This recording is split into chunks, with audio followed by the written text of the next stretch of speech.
الحمد لله الذي وكفى وسلام على عباده الذين اصطفى أما بعد فأعوذ بالله من الشيطان الرجيم بسم الله الرحمن الرحيم رب اشرح لي صدري ويسر لي أمري واحلل عقدة من لساني يفقهوا قولي. السلام علیکم ورحمۃ اللہ وبرکاتہ. یوں تو قرآن پورا ہی جو ہے وہ معجزہ ہے، خیر کا سرچشمہ ہے، نور ہے، برہان ہے، فرقان ہے، ذکر ہے، ہدایت ہے، شفا ہے، رحمت ہے، بے انتہا اور بے شمار فضیلتوں کا حامل ہے جس کا احاطہ نہیں کیا جا سکتا. لیکن حدیث پاک میں کچھ صورتوں کی، کچھ آیات کی بھی خاص فضیلتیں آئی ہیں، جیسے کہ سورۃ فاتحہ کا نام جو ہے وہ سورہ شفا ہے، سورہ صلاۃ ہے، یعنی اس کے بنا نماز نہیں ہوتی ہے. اس کی فضیلت یہ ہے. قرآن کی آخری دو صورتیں جو ہے معوذتین، سورہ فلق اور سورہ ناس کی فضیلت یہ آئی ہے کہ جب یہ نازل ہوئی تو نظر بد سے حفاظت کے لیے اور جادو کے توڑ کے لیے ہر چیز کو چھوڑ کر اسی کو لے لیا گیا. آیت الکرسی کے بارے میں اگر ہم دیکھیں تو یہ پورے قرآن میں سب سے افضل آیت بتائی گئی ہے جس کے فوائد بے شمار ہیں. سورہ ملک کو روزانہ پڑھ کر سونے والے کو قبر کے عذاب سے نجات کی خوشخبری دی گئی ہے. سورۃ البقرہ کی آخری دو آیات پڑھ کر سونے سے جو ہے وہ پوری رات کے لیے کافی ہو جاتی ہے آیات، اور اس کو پڑھ کے جو ہے دعا رد نہیں ہوتی ہے، یعنی اس کو پڑھ کے جب دعا ہم کریں تو دعا رد نہیں ہوتی ہے. سورہ فاتحہ کے بارے میں بھی اور سورہ بقرہ کی آخری آیات کے بارے میں بھی یہ فضیلت آئی ہے حدیث پاک میں. اور قرآن کی چند آیات جس میں اسم اعظم ہے اس کو پڑھ کے دعا کریں تو دعا قبول ہوتی ہے. یہ فضیلتیں آئی ہیں کچھ اس طرح سے. اور سورہ انبیاء کی آیت ہے جو خاص آیت کریمہ کے نام سے جس کو ہم جانتے ہیں، وہ ہر غم سے نجات کی گارانٹی ہے ایک طرح سے. اور حسبنا اللہ ونعم الوکیل جو ہے سورہ آل عمران کی آیت 173 کا کچھ پارٹ ہے یہ. تو اس میں خوف سے امن ہے، یعنی دشمن کا خوف ہو یا کوئی بھی خوف، جان کا خطرہ ہو، تو اس میں اس کو جب ابراہیم علیہ السلام کو آگ میں ڈالا گیا تھا تب انہوں نے یہ دعا پڑھی تھی، اور صحابہ نے جب یہ پڑھی تھی تو فرشتے نازل ہوئے تھے ان کے لیے، ان کی حفاظت کے لیے.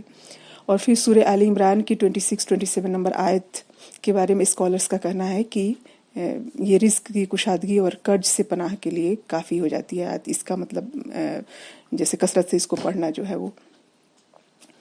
اس کے بارے میں اسکالرز کہتے ہیں کہ احد پہاڑ کے برابر بھی اگر قرض ہو تو وہ ادا ہو جائے گا اللہ کی رحمت سے. قل اللہم مالک الملک تؤتی الملک من تشاء وتعز من تشاء وتذل من تشاء، یہ آیت ہے جو اس میں کچھ اور حدیث سے پاک کی تھوڑی سی دعا بھی ایڈ ہوتی ہے جو تفسیر کی کتابوں میں مل جائے گی انشاءاللہ. اور اسی طرح سے دیکھیں کہ سورہ کہف کی اگر بات کریں ہم تو اس کے فضائل بے شمار ہیں. سب سے زیادہ جو اس وقت پرفتن دور میں جو ہے وہ سب سے سوٹیبل اور قابل ذکر بات جو ہے وہ یہ کہ یہ سورہ جو ہے اس کے پڑھنے والے کو ہر فتنے سے بچا لیا جائے گا انشاءاللہ تعالی. یہاں تک کہ اگر دجال بھی نکل آئے تو وہ بھی کچھ نہیں بگاڑ سکے گا. حالانکہ دجال کا فتنہ جو ہے وہ دنیا جب سے بنی ہے تب سے لے کر قیامت تک کا سب سے بڑا فتنہ ہوگا.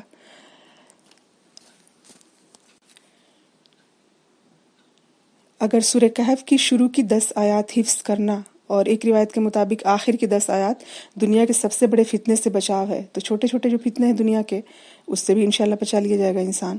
مراد یہ ہے کہ انشاءاللہ تعالی جو بھی فتنہ ہوگا اس سے امن ہے. یہ آسمانی آفت ہو یا زمینی ہو یا بیماری کی شکل میں کوئی وبا ہو یا کسی طرح کی آزمائش اور بلا ہو اس سب سے، اور یا دشمنان دین کی کوئی سازش ہو اس سے بھی انشاءاللہ تعالی. یہ تمام چیزیں فتنہ ہوتی ہیں، ان تمام یہ چھوٹے فتنے ہیں ایک طرح سے. دجال کے فتنے سے چھوٹے فتنہ، ہر فتنہ چھوٹا ہے، یعنی دنیا کا سب سے بڑا فتنہ جو ہے وہ دجال کا فتنہ ہوگا تو اس سے بچا لیا جائے گا. یعنی کہ ان تمام جو فتنے ہیں ان سے بھی انشاءاللہ تعالی امن میں آ جائے گا انسان.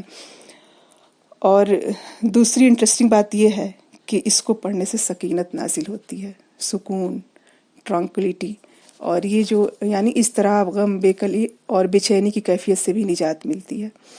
مسند احمد میں ہے کہ اس کو امام بخاری اور امام مسلم نے بھی روایت کیا ہے کہ اسید بن حضیر رضی اللہ عنہ رات کے وقت سورہ کہف پڑھ رہے تھے. ان کے قریب ان کا گھوڑا بندھا ہوا تھا کہ اچانک بادل نے اسے ڈھانک دیا. گھوڑے نے اچھلنا شروع کر دیا. صبح انہوں نے آپ صلی اللہ علیہ وسلم سے دریافت کیا تو آپ نے فرمایا کہ یہ تو سکینت تھی جو قرآن کے پاس یا قرآن کے لیے نازل ہوئی تھی. اس سے ایسے بھی ایک روایت ملتی ہے کہ جب ایک صحابی سورہ کہف کی تلاوت کر رہے تھے تو انہوں نے دیکھا کہ سفید بادل جیسا کچھ ان کے گھر کے اندر داخل ہو گیا. انہوں نے نبی صلی اللہ علیہ وسلم سے دریافت کیا تو معلوم ہوا کہ یہ سکینت تھی، یعنی سکون تھی جو گھر میں داخل ہو رہی تھی. مسند احمد میں ہے کہ جس شخص نے سورہ کہف کی شروع کی 10 آیات حفظ کر لی تو وہ فتنہ دجال سے بچا لیا جائے گا. دوسری روایت میں آخری 10 آیات ہے. مسند احمد میں ہی ہے کہ جو سورہ کہف کی اول اور آخر پڑھ لے اس کے لیے اس کے پاؤں سے سر تک نور ہوگا، اور جو اس پوری سورہ کو پڑھ لے اسے زمین سے آسمان تک نور ملے گا۔ آپ صلی اللہ علیہ وسلم نے فرمایا کہ جو شخص جمعہ کے دن سورہ کہف کی تلاوت کرے تو دوسرے جمعہ تک اس کا دل نور سے منور رہے گا، یعنی روشن رہے گا، یعنی غم کے اندھیرے میں نہیں ڈوبے گا۔ اور اس روایت سے یہ سورہ کہف کی جمعہ کے دن کے ساتھ خاص ہونا معلوم ہوتا ہے۔ یہی وجہ ہے کہ امت مسلمہ میں جمعہ کے دن سورہ کہف پڑھنے کا رواج ہے۔ لیکن جہاں تک سکینت کا سوال ہے تو وہ تو ہمیں ہر دن چاہیے، اور حفظ کرنے اور رکھنے کے لیے ہمیں جمعہ کے علاوہ بھی اس کا اہتمام کرنا چاہیے۔ شروع کی اور آخر کی 10 آیات کسی ایک نماز میں پڑھ لیں، کسی دن ہر دن جو ہے وہ کسی ایک نماز کے ساتھ اگر خاص کر لیں تو اس کو یاد رکھنا آسان ہو جائے گا۔ حضرت عبداللہ بن عمر رضی اللہ عنہ سے روایت ہے کہ آپ صلی اللہ علیہ وسلم نے فرمایا جو شخص جمعہ کے دن سورہ کہف کی تلاوت کرے گا اس کے پاؤں کے تلوؤں سے لے کر آسمان کی بلندی تک نور ملے گا جو اسے قیامت کے دن خوب روشنی پہنچائے گا۔ اور یہاں پوائنٹ ٹو بی نوٹڈ ہے کہ قیامت کے دن جو ہے نور کی کتنی ضرورت ہوگی۔ پل صراط پہ جب قیامت کا دن 50,000 سال کا جب ختم ہو جائے گا دن، وہ تو اندھیرا چھا جائے گا، اور اس اندھیرے میں جہنم کے اوپر وہ پل ہوگا جس پہ کہ سب کو گزرنا ہوگا، وہاں نور کی بہت زیادہ ضرورت ہوگی۔ تو دیکھیں کہ کتنے فوائد ہیں بے شمار اس کے، دنیا سے لے کے آخرت تک کی جو ہے وہ ہر طرح کی عافیت کے لیے۔ اور ایک روایت میں ہے کہ جس نے جمعہ کے دن سورہ کہف پڑھی تو وہ 8 دن تک ہر قسم کے فتنوں سے محفوظ رہے گا۔ یہ تجربہ ہم میں سے بہت سے لوگوں کو ہوگا جو ہر جمعہ کو اس کی تلاوت کرتے ہیں، کہ ایک ہفتہ پورا الحمدللہ بہت سکون اور عافیت محسوس کرتا ہے انسان۔ اور اگر اس عرصے میں اگر دجال نکل آئے تو اس سے بھی بچا لیا جائے گا انشاءاللہ تعالی۔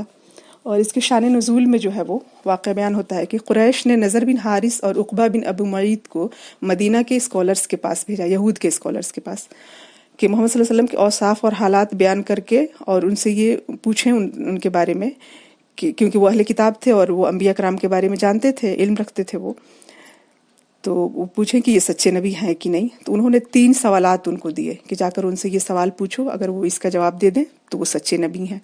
ایک تو پہلا سوال تھا اصحاب کہف کے بارے میں جا کے پوچھو کہ وہ کون تھے۔ دوسرا سوال انہوں نے یہ کیا کہ اس شخص کے بارے میں پوچھو جس نے مشرق سے مغرب تک کا سفر کیا، یعنی ذوالقرنین کے بارے میں۔ اور تیسرا سوال ان لوگوں نے یہ دیا تھا ان کو کہ روح کے بارے میں جا کے پوچھو کہ روح کیا ہے۔ اور اللہ کے نبی نے یہاں پہ ان سے یہ کہا تھا کہ میں کل بتا دوں گا، اور 15 دن تک وحی کا سلسلہ جو ہے مؤخر رہا، پوسٹ پون ہو گیا تھا۔ اور پھر جو وحی آئی تھی اس میں یہ آیا تھا کہ آپ انشاءاللہ کہہ کے کہا کیجئے، تو اس میں انشاءاللہ کہنے کی بھی تاکید آئی ہے۔ اور اگر بھول جائیں تو اس میں آتا ہے کہ آپ یہ کہیں کہ مجھے امید ہے کہ اللہ تعالیٰ مجھے اس سے عسیٰ ان یہدینی ربی لاقرب من ھذا رشدا، کہ اس سے قریب ترین جو ہے وہ راست دکھا دے گا اللہ تعالیٰ۔ قرآن حکیم میں 38 بار جو ہے وہ الحمدللہ آتا ہے، اور یہ 5 صورتیں جو ہے وہ الحمدللہ سے ان کا ابتدا، 5 صورتوں کی ابتدا الحمدللہ سے ہوتی ہے، جس میں سورہ کہف بھی ہے، الحمدللہ الذی انزل علی عبدہ الکتاب ولم یجعل لہ عوجا۔ تو الحمدللہ اگرچہ اللہ کی تعریف کا کلمہ ہے، بہت بابرکت، بہت پاکیزہ اور بہترین کلمہ ہے، لیکن اسے حدیث میں افضل دعا بھی بتایا گیا ہے۔ الحمدللہ جہاں کلمہ شکر ہے وہیں نعمتوں کی حفاظت کا بھی ذریعہ ہے۔ ابو ہریرہ رضی اللہ عنہ فرماتے ہیں کہ ایک دن میں رسول اللہ صلی اللہ علیہ وسلم کے ہمراہ اس حال میں نکلا کہ آپ کا ہاتھ مبارک میرے ہاتھ میں تھا اور میرا ہاتھ آپ کے ہاتھ میں تھا۔ آپ کا گزر ایک ایسے شکستہ حال پریشان شخص کے پاس سے ہوا، یعنی وہ بہت تکلیف میں تھا۔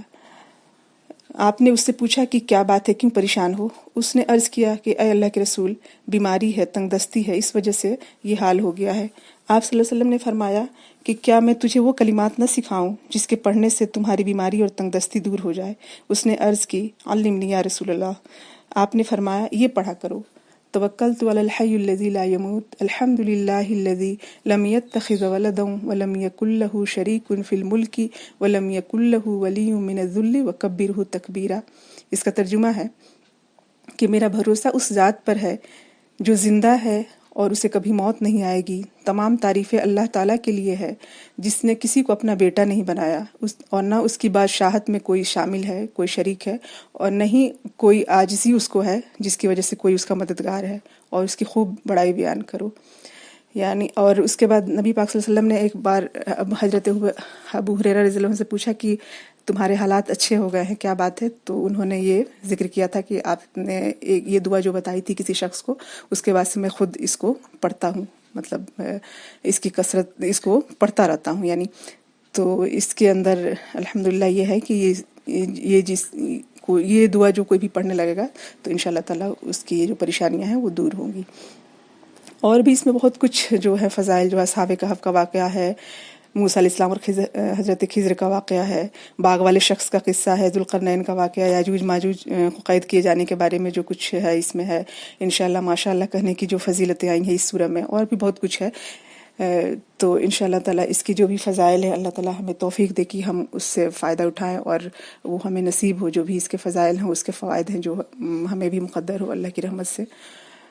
وآخر دعوانا الحمدللہ رب العالمین. سبحانک اللہم وبحمدک، نشہد ان لا الہ الا انت، نستغفرک ونتوب الیک. سبحان ربک رب العزۃ عما یصفون، وسلام علی المرسلین، والحمد للہ رب العالمین. السلام علیکم ورحمۃ اللہ وبرکاتہ.